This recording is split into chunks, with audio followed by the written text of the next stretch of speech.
Hey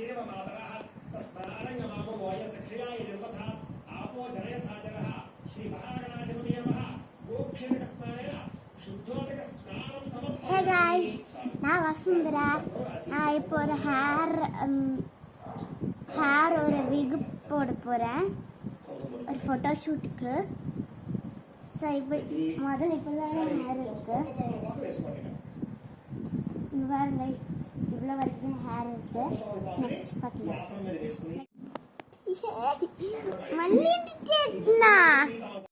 hey guys, நான் உங்களோட வசுந்தரா. நான் இப்போ ஒரு வீக்கு போட போகிறேன். இங்கே பாருங்கள், ஹேர் இவ்வளோ வரைக்கும் தானே இருக்குது. நான் ஒரு ஃபோட்டோ ஷூட் போகிறதுனால ஒரு விக் வைக்க போகிறேன். நெக்ஸ்ட் இதை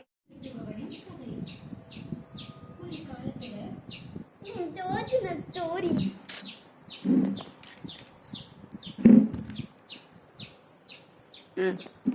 కూర్చో. மல்லிஜி நான் உங்களோட வசுந்தரா. இன்னைக்கு நான் ஒரு ஃபோட்டோ ஷூட்டுக்கு போகிறேன். ஸோ இங்கே இருக்கு பாருங்க, இது நான் வச்சுக்க போகிறேன். அதுக்கப்புறம் சேர்த்து இது கூட இது எப்படி வைப்பாங்கன்னா லாஸ்ட்ல இப்படி வைப்பாங்க. ஸோ என் ஹேர் இப்போ இங்கே வரைக்கும் இருக்கா, இந்த பெல்ட்டு கிட்ட இருக்கிற ஹேரு. ஸோ இங்கே வரைக்கும் வரப்போகுது என் ஹேர். ஸோ உங்ககிட்ட நான் காமிக்கிறேன். See you next video.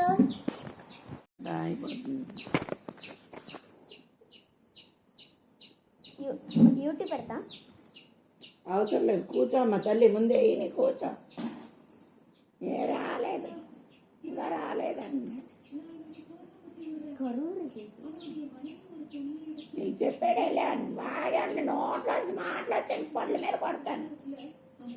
నీకు చెప్పాడు వెళ్ళాడని? అవునా, నీకు ఫోన్ చేసి చెప్పాడు? నీకు చెప్పాడు నైట్. అదేంటి అంటుకుంది?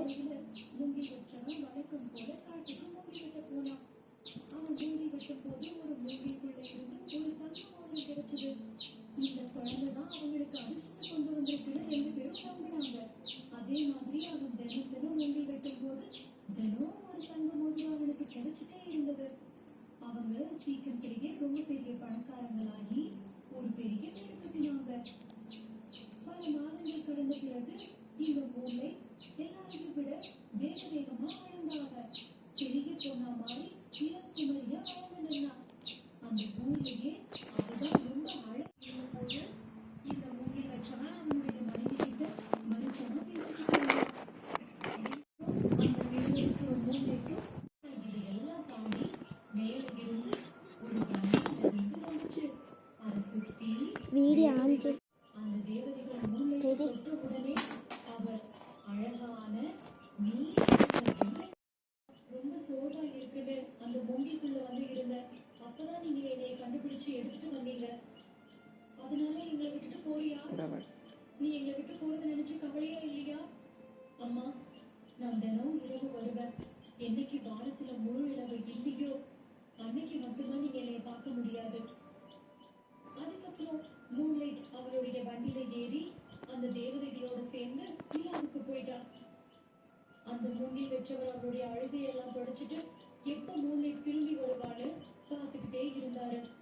அவர் சொன்ன மாதிரியே இரவு நிலா வெளிச்சமா மூன்லைட் திரும்பி வந்தார். அந்த மூங்கில் வச்சவர் அவருடைய பெரிய வீட்டை விட்டுட்டு அவருடைய பழைய குடிசைக்கே போயிட்டாரு.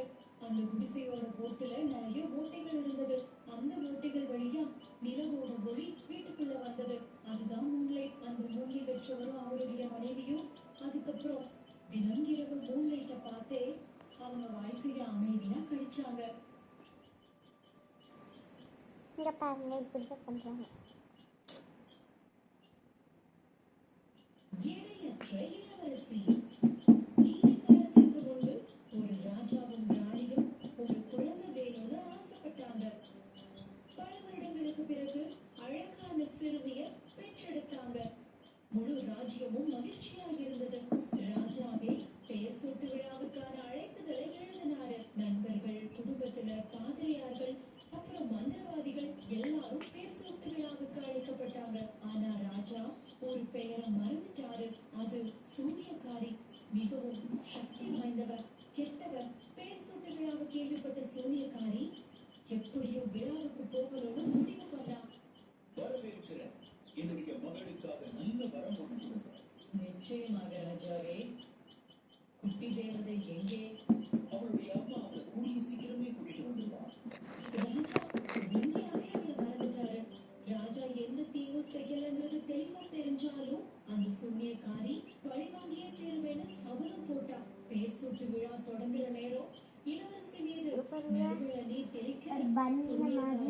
இருக்கு. ஒரு மந்திர பொடியை அந்த தண்ணீருக்குள்ள போட்டுட்டான். அந்த குழந்தையின் மீது செலுத்தான். இது என்ன? பயத்துல செவிலியர் குழந்தையை விட்டுட்டாங்க. இங்க பாருங்க, ஒரு பன் மாதிரி இப்படி சுத்தி காற்றுல இப்ப இந்த முடி இங்க பாருங்க, இப்படி ஒரு பன் மாதிரி சுத்தி போட்டிருக்கு. நல்லா இருக்குங்க. ஒரு சிறு சத்தம் கேட்டது. அது இளவரசி. உடனே தோட்டக்காரர் அவளை வீட்டு அரண்மனைக்குள்ள கூட்டிட்டு போனாரு. அந்த நாள்ல இருந்து இந்த சாபம் எவ்வளவு ஆபத்தானதுன்னு ராஜாவும் ராணியும் உணர்ந்தாங்க. அது மட்டும் இல்லாம பயம் மற்றும் எச்சரிக்கையோட அவங்க இங்க பாருங்க, புது பெட். இளவரசியை பார்த்துக்கிட்டே இருந்தாங்க. இது பேரு ஸ்கூபி. இளவரசி ஒரு கைதி மாதிரி உலகருக்கு நான் சப்ஸ்கிரைப் பண்ணுங்க. சுதந்திரமா உணர்ந்தது ஒரே ஒரு இடம்தான். அவன் எடையுடன் இருப்பதாக தோன்றிய இடமும் அதுதான். அரண்மனையை ஒட்டி ஒரு பெரிய ஏரி இருந்தது. இளவரசி தினமும் அதுல நீந்துவாங்க. இங்க பாருங்க, இந்த விக் ஆட் பண்ணிட்டாங்க. ஏரி இருந்தது. ஒரு நாள் மன்னரோட அறிஞர்களான இங்க இருக்கிறது தான் என் முடி. இந்த பின்னாடி இதை கவனிச்சு ஒரு இது விக். ராஜா கிட்ட வந்தாங்க. இளவரசியின் புவியீர்ப்பு மற்றும் எடை குறைபாட்டிற்கு அவங்க ஒரு தீர்வு வழங்கினாங்க. ஆமா ஆமா, உடனடியா உங்களுடைய தீர்வு சொல்லுங்க. இதுல என்ன ஒரு விஷயம் இருக்குன்னா, இது ஒரு சின்ன தொழில்நுட்பம் தான். இவ ரொம்ப மகிழ்ச்சியான குழந்தை. எங்களுடைய கருதுகோள் என்னன்னா, அவளுடைய மகிழ்ச்சியை அவள் நீந்தும் போது எடையை கொண்டிருக்க அனுமதிக்கிறது. இங்க பாருங்க, நான் இந்த புது ஹேர் ஸ்டைல் கட் பண்ணியிருக்கேன். இந்த ஃபங்க் ஹேர் கட் முன்னாடி இப்படி வரும். நல்லா இருக்கு. நிரந்தரமா குணப்படுத்த முடியும். நாம 2 பேரும் ஒத்துக்கிட்டோம். நாம இளவரசிய அழ வைக்கணும்னு. அது இவங்களுடைய எடையின்மையை குணப்படுத்தும். என்ன சொல்றீங்க? அதனால இளவரசியை அழ வைக்கிறவங்களுக்கு வெகுமதி வழங்கப்படும்னு மன்னர் தனது ராஜ்யம் முழுவதும் அறிவிச்சாரு. பல ஆண்களும் பெண்களும் முயற்சி பண்ணாங்க. ஆனா யாராலையும் இளவரசியை அழ வைக்கவே முடியல. ஒரு நாள் இரவு ஒரு இளவரசர் ஏரியை கடக்கும் போது யாரோ தண்ணிக்குள்ள முழுகிறத பார்த்தாரு. உடனே அவங்களை காப்பாற்ற தண்ணிக்குள்ள குதிச்சாரு. என்னை ஏரியிலிருந்து தூக்க உங்களுக்கு எவ்வளவு தைரியம்? நீ முழுகிட்டு இருக்கேன்னு நினைச்சேன். அபத்தமானது. நான் எடையற்றவள். ஓ, அப்போ நீ ஈர்ப்பு இல்லாத இளவரசி. நீ எப்பவாவது விழுந்திருக்கியா? என்னால விழ முடியாது. என்னை காற்றினால் மட்டும்தான் சுமந்து பறக்க வைக்க முடியும். அப்போ நீ கூட விளையாடுறதுக்கு முயற்சி பண்ணக்கூடாது. இளவரசர் தனது கைகளை இளவரசியுடன் தண்ணீர்ல குதிச்சாரு. அது உண்மையாவே இளவரசிக்கு கிடைச்ச சிறப்பான அனுபவம். அப்புறம் எப்படி இருந்தது? நான் அறிஞ்ச மிக அற்புதமான விஷயம். వాంతొస్తుందండి వచ్చేసి இளவரசனும் இளவரசியும் ஒவ்வொரு இரவும் ஏரியில சந்திச்சு ஒன்னா நீந்துறாங்க. ஆனா இளவரசிக்கு ஏரியின் மீதுள்ள பாசத்தை அறிஞ்ச சூனியக்காரி ஏரியை வறண்டு போகுமாறு சபிச்சுட்டான். மெதுவா கொஞ்சம் கொஞ்சமா ஏரி சாக தொடங்கியது. அதோட இளவரசியும் சாக தொடங்கிட்டான். என்னுடைய மகனுக்கு என்ன ஆக போகுதுன்னு தெரியலையே. நம்ம இளவரசியுடைய வாழ்க்கை இந்த ஏரியோட பிணைக்கப்பட்டிருக்கு. இந்த ஏரிக்கு புத்துயிர் கொடுக்கலன்னா அதையும் உயிர்ப்பிக்கவே முடியாதுன்னு சொல்றேன். நாளுக்கு நாள் ஏரி வறண்டு போனதால சில ஆழமான குட்டிகள் மட்டும்தான் எஞ்சி இருந்தது. இளவரசியால பேசவோ அல்லது தூக்கத்திலிருந்து எழுந்திருக்கவோ முடியல. ஆனா ஒரு குட்டையில சில சிறுவர்கள் ஒரு பாறைக்கு கீழே ஒரு தங்க இங்க பாருங்க, half பார்த்தாங்க. விக் ஏழு பண்ணியாச்சு. மனிதர்களுக்காக வாழ வேண்டும் என்றால் அது ஒரு மனிதனின் உயிரை பறிக்க அனுமதிக்க வேண்டும். ஆனால் உயிரை தியாகம் செய்ய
ஏதோ பிசைவது போல இருந்தது.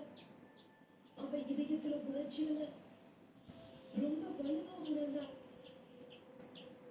இளவரசன் சாகிறத அவ விரும்பல. ஹாஃப்வே டன், ஃபுல்லாகவே டன். முகம் தண்ணீருக்கு அடியில மறைஞ்சதுமோ அவள் தன் முடிவை எடுத்தா. அவ தண்ணீருக்குள்ள சென்று இளவரசனை இப்போ மேலே இழுத்துட்டு வந்தா. இப்போ இது மாதிரி ஒன்று கட்டுறாங்க. அவன் மூச்சு நின்றுச்சு. இளவரசி பயந்து அழுதா. இதுவரை யாரும் அழாத அளவுக்கு அவ சத்தமா அழுதா. அவளுடைய குரல் ஏரியோட நீர்ல எதை விழுந்து. உன்னுடன் அந்த அரண்மனையில மகிழ்ச்சி நிலவியது. ஏரியின் விளிம்பு வர நீர் நிலம் இருந்துச்சு. இளவரசர் உயிரோடு இருந்தாரு.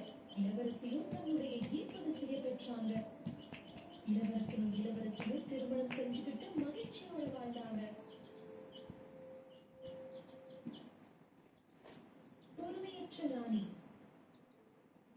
முன்னொரு காலத்துல ஒரு ராஜ்யத்துல ராஜா ராபர்ட்டும் அவருடைய அன்பான மனைவி மரியாவும் வாழ்ந்துட்டு வந்தாங்க. ராஜா ராபர்ட் எல்லார்கிட்டையும் ரொம்ப அன்பா இருக்கிறனால ராஜ்யத்துல இருந்த எல்லாருக்கும் அவங்கள ரொம்ப பிடிக்கும். ஆனா ராணி பொறுமை இல்லாம இருக்கிறதுனால எல்லாரும் அவங்கள இகழ்ந்தாங்க.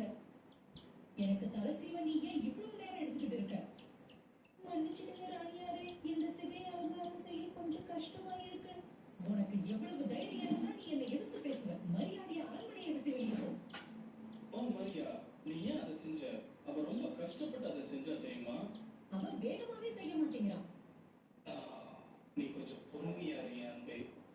சில நேரங்கள்ல ராணியோட கோபம் அங்க இருக்கிற அமைதியவே குறைச்சிடுது. அதனால ராஜா ரொம்ப கவலையா இருந்தாரு. இது எல்லாத்துக்கும் ஒரு முடிவு கட்டணும்னு நினைச்சாரு. இங்க பாரு மரியா, உனக்கு ரொம்ப பிடிச்ச ஒண்ணை நான் கொண்டு வந்திருக்கேன். ஐ, அல்லி மலர்கள் எனக்கு ரொம்ப பிடிக்கும், என்கிட்ட கொடுங்க. ராஜா ராபர்ட் எப்படி தன்னுடைய மனைவிய பொறுமையா மாத்துறதுன்னு யோசிச்சுட்டு இருந்தாரு. அவர் அவருடைய முற்றத்துல நின்று ராணி மரியாதை பத்தி யோசிச்சுக்கிட்டு இருந்தாரு. எனக்கு ஒண்ணும் புரியல. என்னை கல்யாணம் பண்றதுக்கு முன்னாடி அவ ரொம்ப பாசமா இருந்தா என் மேல. ராஜா ராபர்ட் அங்க இருந்த போர்டையில ஏதோ மிதந்து வரத கவனிச்சாரு. ஓ பேபி, நீ எங்கிருந்து வந்த? ரொம்ப சந்தோஷம். நான் உங்க வீட்டுக்கு எடுத்துட்டு போறேன். இந்த ராஜா ராபர்ட் எங்க போனாரு? ரொம்ப நேரமா அவரை காணவே காணோம். ஓ மரியா, இங்க பாரு, நான் இந்த குழந்தைய ஓடையில இருந்து எடுத்துட்டு வந்தேன். குழந்தை எப்படி இது? இங்க பாருங்க, ஏதோ ஒரு குறிப்பு இருக்கு. யாரையா கண்டுபிடிக்கிறீங்களோ இவளை பத்திரமா பார்த்துக்கோங்க. ராஜாவும் ராணியும் ரொம்ப ஆச்சரியப்பட்டாங்க. ஆனா தங்களுக்கு கிடைச்ச அந்த பொக்கிஷமான குழந்தைய வளர்க்கிற பொறுப்பை ஏற்றுக்கிட்டாங்க. அப்போ ராஜா அந்த குழந்தை அரண்மனையிலேயே வளர்க்கணும்னு முடிவு பண்ணாரு. உனக்கு டயானான்னு பேர் வைக்கிறேன். டயானா ரொம்ப அமைதியான சமத்து பொண்ணா இருந்தா. பல வருஷங்களுக்கு அப்புறமா அவ நல்ல அழகான இளம் குமரியா வளர்ந்துட்டா. அந்த அரண்மனையில ஒரு முக்கியமான மந்திர கிரீடம் இருந்தது. ஆனா அது பல வருடங்களா ஜொலிக்கவே இல்லை. ஒரு நாள் டயானா அந்த அரண்மனையை முழுக்க சுத்தி பார்த்துட்டு இருந்தா. அப்போ ஒரு தடை செய்யப்பட்ட உயரமான கோபுரத்துக்கிட்ட அவ வந்தா. ஆகா, இது என்ன இவ்வளவு உயரமா இருக்கு? ஓ, இந்த கதவு ஏன் இவ்வளவு பெருசா இருக்கு? அவ அந்த கதவை திறக்க முயற்சி பண்ணினான். ஓ, இது ரொம்ப வலிமையா இருக்கு. ஆனா இது ஒரு கிரீடம் இருக்கு. அவ அது பக்கத்துல போகும்போது எந்திரி. அப்படியே ஜொலிக்க ஆரம்பிச்சிருச்சு. எந்திரி. போய் அம்மா கிட்ட உடனே சொல்லியாகணும். எது பின்னாடி? கூடாதுன்னு சொல்லியிருக்கேன்ல. ஆனா அங்க ஒரு கிரீடம் இருக்கு. அது ஜொலிச்சது. ஜொலிக்கலாம். அது நீங்களா? உன்னை நினைச்சு நான் ரொம்ப சந்தோஷப்படுறேன். எனக்கு புரியல. நீ இன்னும் கொஞ்சம் பின்னாடி அப்புறம் நான் சொல்றேன். ராஜா சந்தோஷமா இருக்கும்போது ராணி மட்டும் பின்னாடி போடு. சோகமா இருந்தாங்க. அன்னைக்கு இரவு பின்னாடி திரும்ப அவங்களுக்கு தெரிஞ்ச ஒரு சூனியக்காரியை திரும்ப கவலைப்படாத, இந்த மோதிரத்தை புகழ் சுட்டுடுவேன்.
தள்ளு லாகிங் லாகிங் ஒரு நிமிஷம் రా అమ్మో வா అమ్మో రా ఆ తర్వాత పెడదు వీళ్ళు చెప్పాక పెడదు లేదా తర్వాత కూర్చొని రా ஓகே இங்க வை ரிமோட்டை எடுத்துட்டு வந்து இங்க வை